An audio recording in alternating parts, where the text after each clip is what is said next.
Welcome to Stories in Stanza. I am your host Obro. I am a poet and I created this podcast to bring you a montage of real stories that make life beautiful as poetry. Some stories are my own and some are from the wonderful people who have chosen to join me as guests and bring their incredible journey. Stories include a creator's passion or unfolding branches of human emotions in the face of failure, or unfamiliar chapters from the past that remind us about the richness and vastness of life. Embark on a voyage of exploration, contemplation, and motivation with me. Please join me in welcoming today's guest speaker. Hi, Jennifer. Welcome to Stories and Stanza. How are you doing today? I'm happy to be here. How are you? I'm good, thanks. Looking forward to talk to you about your book. But before that, for our audience, could you give a brief introduction, please? And then go ahead and start reading. Yes, I can see that. Okay. I have a section of my debut novel, Getting to Know You, that I would like to read. For context, this day starts when my two main characters are participating in an improv acting group. Sorry, I started talking about work for a moment. I haven't quite turned my working brain off yet. Okay, so Maggie and Glenn are paired up to do an improv acting activity where they have to demonstrate a location without saying what the location is. Professor Max looked at his watch as they sat down. Okay, go ahead. Glenn immediately grasped the edge of her chair and looked to the other side. Maggie, I don't think I can do this. Of course you can do this, Maggie said calmly. It's perfectly safe, and I'll be with you the whole time. Glenn leaned forward hesitantly, peering down. Has anyone ever died in one of these things? Don't worry about it. Look, here we go. Glenn and Maggie straightened their backs and walked slightly side to side. Glenn started whimpering. Oh no. Maggie patted her arm reassuringly. See, it's not so bad. Look, isn't it a nice view? I don't want to look. Glenn covered her eyes and put her head down in her lap. Come on, Glenn. You can do this. I believe in you. We're getting close to the top. Ready? No. Come on, Glenn. You promised yourself one look. I'm right here, okay? Glenn slowly, cautiously raised her head and peered over the edge of her chair. Then she shrieked and practically leaped into Maggie's lap. Oh my God, it's so high. Get me down. Maggie almost screamed. Blushing, she shook off her surprise and started rubbing Glenn's back. Look, we're going down right now. Focus on the horizon, not the ground. Do you see that sunset? Isn't it beautiful? Glenn settled into her seat, reached and clutched Maggie's hand. Okay, the horizon, not the ground. She took several deep breaths as she and Maggie slowly slumped into their seats, and then at Glenn's hidden signal, jerked. And we'd stopped. You survived, Glenn, Maggie said proudly. You did so good. Glenn laughed and sank her head into her hand. Never make me do that again. That was your idea. Maggie and Glenn stood and mimed opening a small gate to the side and stepping down onto a platform, continuing to talk and laugh. Professor Max said, you're a little short on time, but I'll allow it. Good job, guys. Glenn and Maggie gave short bows as the group clapped. The professor called for guesses and the voices were unanimous. Ferris wheel. Maggie smiled brighter as Glenn gave her a high five. Thank you for sharing that from your book. Can you give a little professional introduction as well as how you started writing in your writer journey? Tell us about yourself. Call me Jen for short. My pronouns are she, they. I identify as pansexual and genderflux, and I'm a licensed mental health counselor. I currently live in the beautiful Finger Lakes, and I'm hoping I get to stay here. I worked primarily in attachment trauma therapy for my career, and I can't remember a time where I haven't been a storyteller. I have a distinct memory of coming home from kindergarten and getting out pieces of paper and writing fairy tales. Before I could read, I used to make up stories for my little sibling by looking at the pictures in the book. I was the president of my high school's creative writing club. I've been doing it as long as I've been breathing. the biggest thing that I've shifted in is from using stories to escape, from using stories to express and process and connect with others. Thank you. Your book is called Getting to Know You, and in this chat, we will try to get to know your book.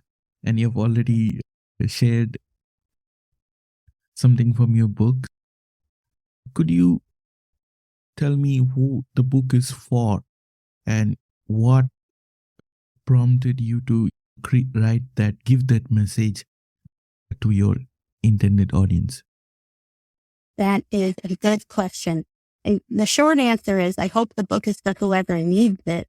But the audience that I had most in mind was young women, particularly women in the LGBT plus community, or femme-presenting people in the LGBT plus community, who are starting to enter the world of romantic relationships, and theater nerds.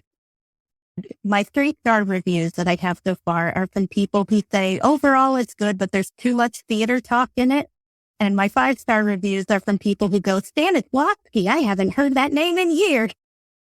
So if you're a theater nerd, if you're a member of the LGBT plus community, if you're in that pretty wide range between late adolescent, young adult, or if you've had to go through your own healing journey when it comes to relationships, this book is for you. Thank you so much. And that is such an important aspect in relationships, in understanding ourselves, and look forward to hearing that in more details in our chat today. You told me that there is a little bit of contrast in your book. So on one side, it's a cozy read, and on one side, it has some heavy contents and there are trigger warnings. Could you take us through that? Like why did you create that, and what was your objective, and what are you trying to achieve? This book is about 2 women who have been in unhealthy relationships before, one being much more serious than the other. One was a pretty immature, unhealthy relationship, high school sweethearts that they started maturing at different rates and looking through the future in different ways. In the prologue right away, Maggie finds out she's been cheated on, and that ends the relationship, and it puts her adrift in a city with no support and with no connection. Gwen, as you read through the book over time, find and learn that she is a survivor of domestic violence. And it was important for me to tell a story that shows what finding love again can look like after surviving these kinds of relationships. Because we don't have, or at least I haven't found, a very prominent story for survivors of DV in the first place, but specifically for survivors of same-sex DV, members of the LGBT plus community who have survived domestic violence. We have a very heteronormative and cisgender normative narrative around what domestic violence looks like. We present it as a very straight problem. We have a lot of misconceptions about what it means to be the right kind of victim of domestic violence. And I wanted to write a story about how you can experience love and happiness again, and how healing isn't linear and it isn't going to have a single finish line, but it's worth doing. Thank you so much. You are a professional counselor, and you are also a storyteller. You like theater. I'm curious to hear from you how all these experiences merge in this book. For example, from your professional experience, do you think that there are areas that lack awareness and we should talk about it more? Absolutely. As I mentioned, we as a culture have I'm going to say we, and I guess I can only really speak from like the white American experience. But it's one that I've seen broadly used. There's a specific story we tell about what domestic violence looks like. And it's a story that features a man and a woman, usually in marriage, Usually it's physical harm, and that's the story we tell. And that story has no room for people who are in same-sex relationships. It has no room for recognizing that domestic violence does not have to include physical violence. It can include physical violence, but that is not the defining factor. That it includes emotional and psychological, faith, financial, all these different layers of what it can look like. We have one set narrative about what a victim of domestic violence looks or acts or sounds like, especially if they deserve to get help. And I work with clients today who have survived or are currently surviving what would technically count as domestic violent relationships who don't realize it. They recognize that it doesn't feel right. They recognize this isn't what they want for themselves, but it doesn't match the narrative they've been told, especially for my LGBT plus clients. When you don't have stories, I believe personally and professionally, stories about people like you or about what situations you might experience in life, you don't have that worldview to prepare you to recognize it when it's happening to you. And for getting to know you doesn't focus so much on the DV relationship itself so much as it focuses on the aftermath and the healing part afterwards. But if you don't have the stories that show the happily ever afters and show that you can find love again and that love can be healthy, it doesn't give you much to believe in. I use a lot of narrative work as a therapist. So I recognize that in writing the book, that's putting a piece of me out there because that's something I ask my clients to do too. I'm glad I got it on the page. No, that is really inspiring to hear. And on my podcast, I try to encourage people to bring their voice, try to amplify their voice, that something that we think is part of us, but need to reach a wider level. So I'm thankful that you're here and you are sharing your rich experience in your book. And it's not just a book, it has a social message. There are layers in it that you are trying to shed the light on. And it's so important to talk about domestic violence, and it's not just from one particular perspective. So you mentioned to me that it throws some light on the survivors, and I wanted to hear from you that how does the story address that? How does the story approach that? What I hoped to do with this story, and from the feedback I've gotten so far, I think I have, is present survivors as capable and talented, but not always knowing everything. There's this idea in the cultural consciousness of the perfect victim. And it's basically the idea that someone who is surviving situations like domestic violence has to basically act like Cinderella. And while I don't touch on every aspect of the perfect victim in this book, one of those areas I do address is the idea that once you get out of the domestic violent relationship, it's supposed to be gone from your life.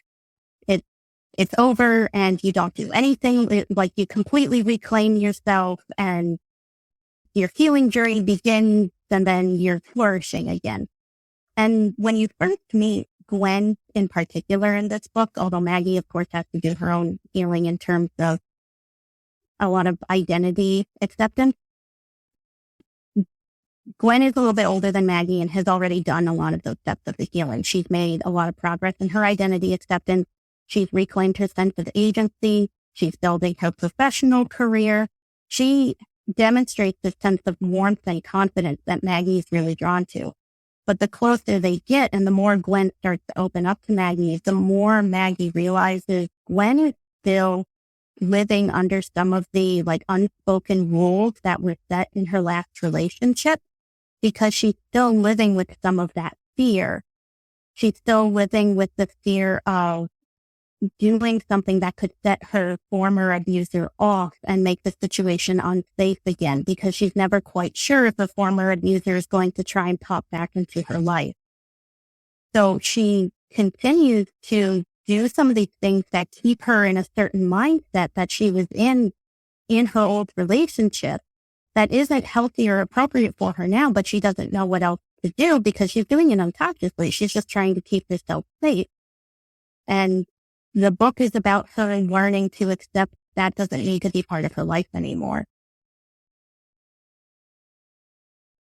Thank you for picking up such a key aspect of survivors.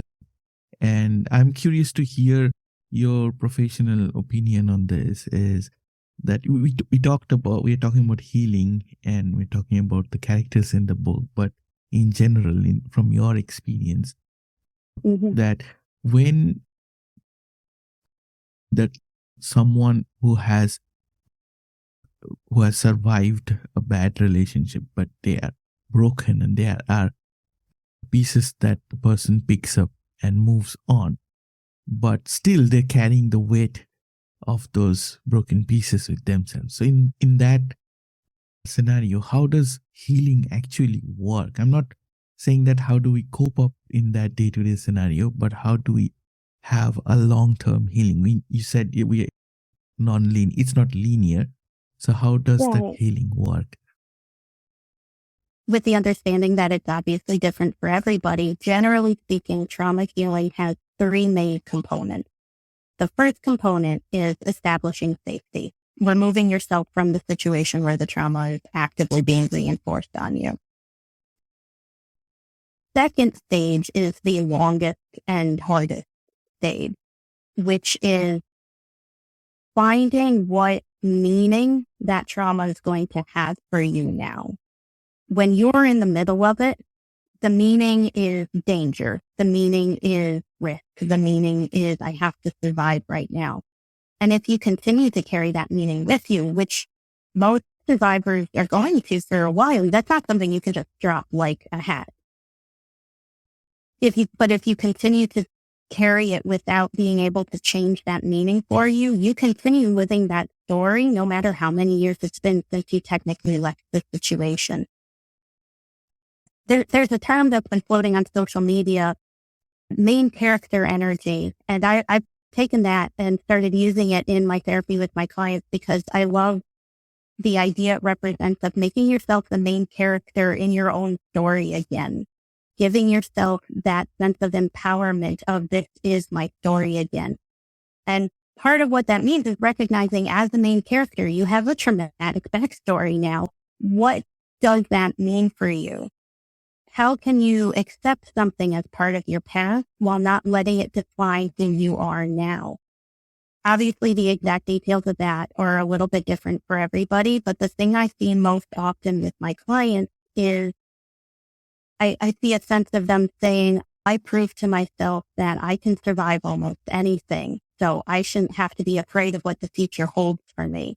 Or I see people saying things like, now that I know how I don't deserve to be treated, I'm going to go out there and make relationships that I'm treating people the way I know people should be treated, and I'm not letting anyone else treat me like that again. Once you establish that sense of what meaning and role that trauma is going to have in your backstory, then you start writing new chapters. And that leads you to stage 3, which is building connection. None of us can heal alone. And whether this means reconnecting with healthier people that maybe those relationships were strained because of the relationship you were in, or whether that's building a new community, that sense of building connection is what's going to allow you to make those new chapters and keep them strong. That's really where getting to know you is focused.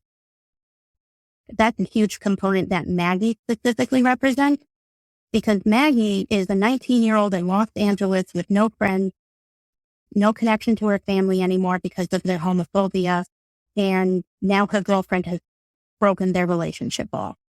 And she has to start from square one. Thankfully, she has a couple lucky encounters with the right people, but she has to learn for herself that she can belong and be accepted for everything that she is in these new communities. And that's where healing really starts all new. Thank you for giving us that insight. In your, you mentioned that in your book and from your experience, you are trying to address misconceptions in the LGBTQ relationship space in terms of domestic violence. Where do you think these misconceptions lie? And are the violence that we observe, is that because of those misconceptions? I don't think the misconceptions cause the domestic violence, but I do think they serve to help hide it. A lot of the misconceptions that we have are misconceptions that allow domestic violence, particularly in LGBT plus relationships, to either go unnoticed completely or be misunderstood as something else. For example, the misconception that domestic violence has to be physical means that there's a lot of people out there in relationships that are emotionally abusive or financially or faith-wise or psychologically abusive who don't think that their relationship is, heavy quotation marks here, that bad because they're not hitting me. And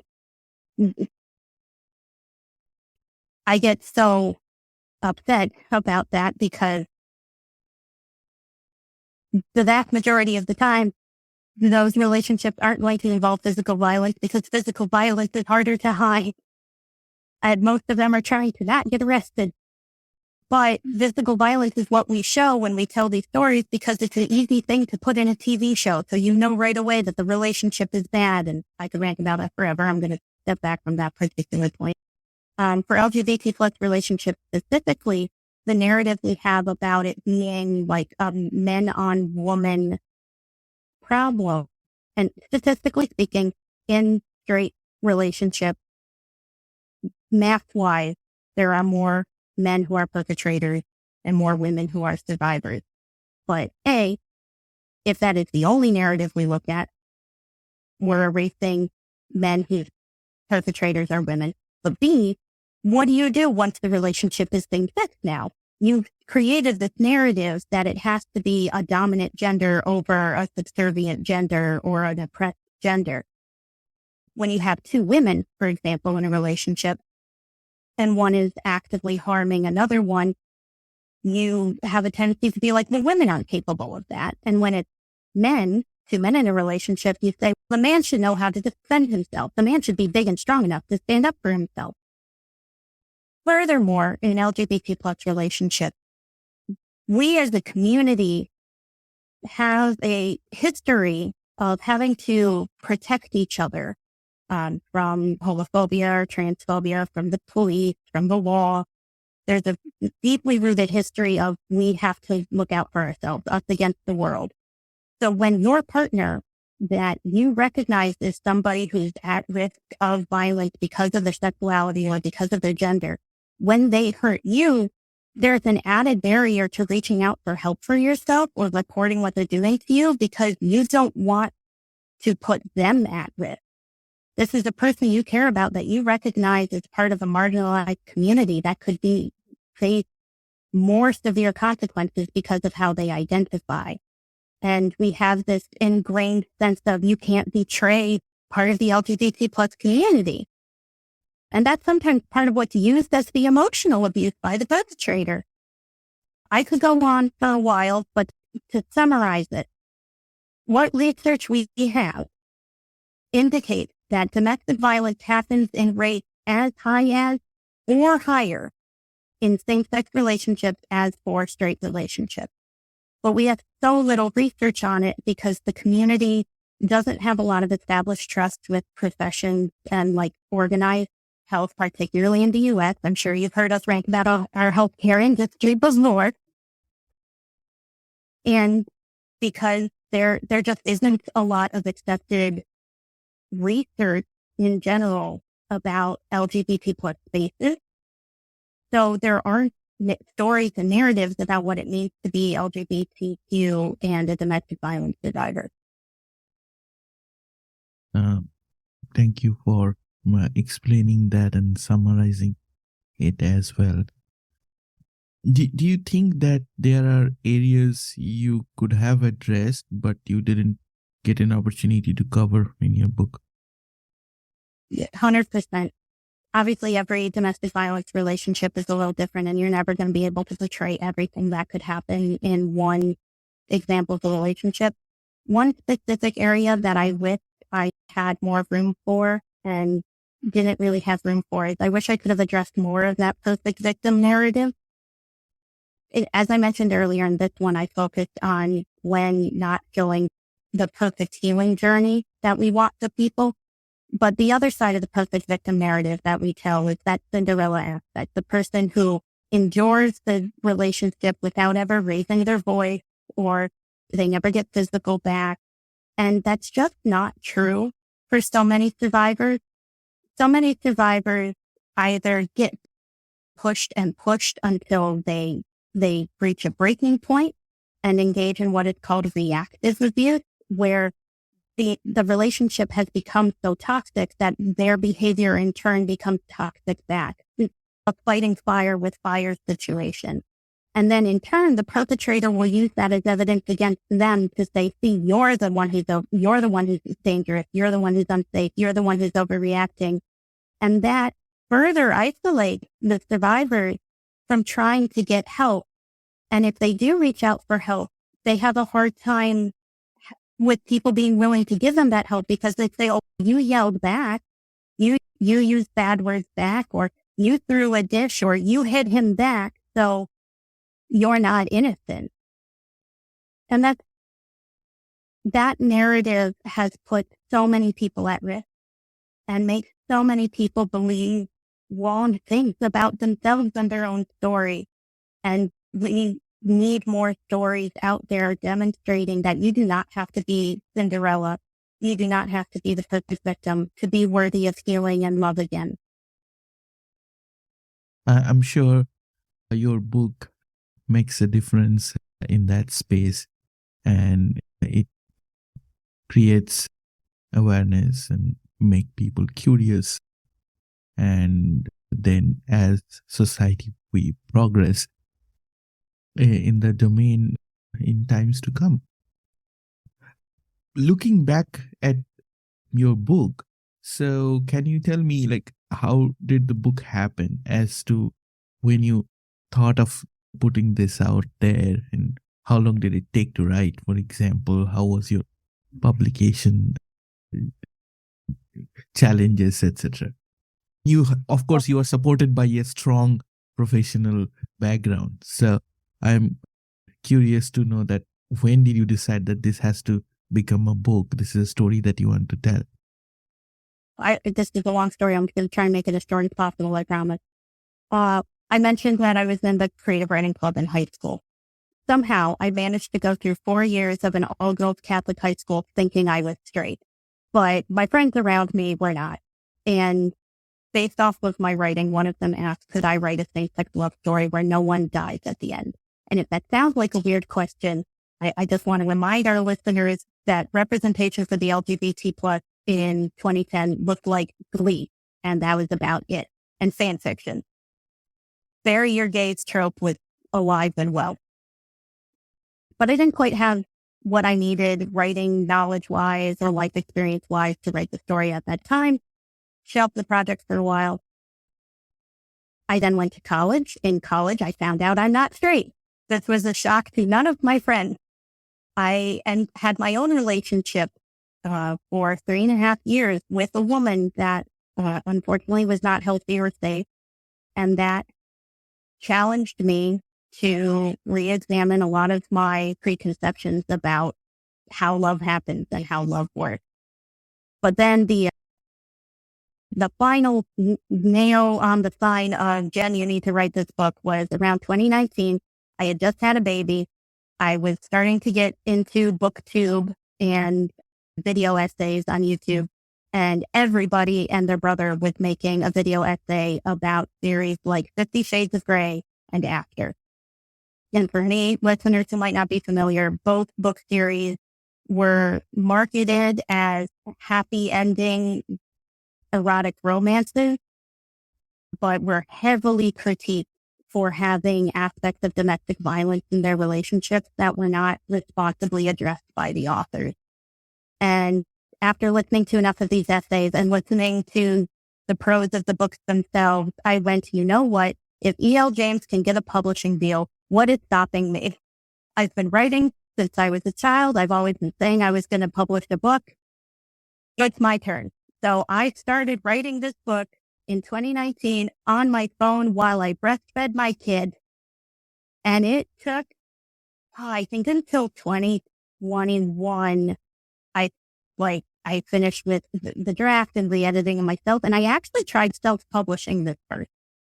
And then went into the indie publishing community and the self-publishing community on social media, and then realized there was so much I did not know. I had spent the past several years building up a career in a completely different field.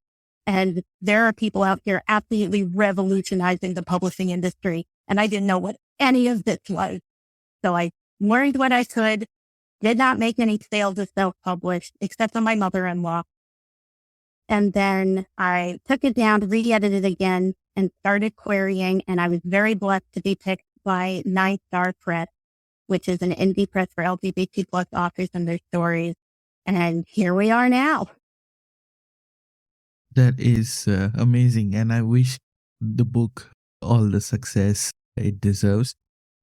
I think we have come towards the end of our discussion, and we have touched upon a few important areas, and you have given us some deep insights. And I'm sure that our listeners who can relate to it will be benefited by it. Anything else that you think we didn't cover? Anything you wish to say to your readers? So I want this book to reach more and more readers. So is that any final message you would like to conclude our interview with? Firstly, I want to thank you. I think you've created a great platform as an opportunity for people to be able to speak about how their own personal experiences lead to the stories that they're telling people. And I appreciate that. And I appreciate the episodes I've listened to. And I'm so excited I get to be a part of this. For readers who are listening, find me on TikTok and Threads. My handle is Genevieve the Wit. But if that's too hard to remember, look for the hashtag LMHC who loves to write. Especially if you enjoyed this conversation about the role of understanding domestic violence in writing this book, I make content about understanding psychology to help improve your creative writing. I just published a thing on TikTok today about understanding Kohlberg's moral development theory to help improve your writing. Reach out to me to have discussions about what psychology you use in your book. Let's talk about it more.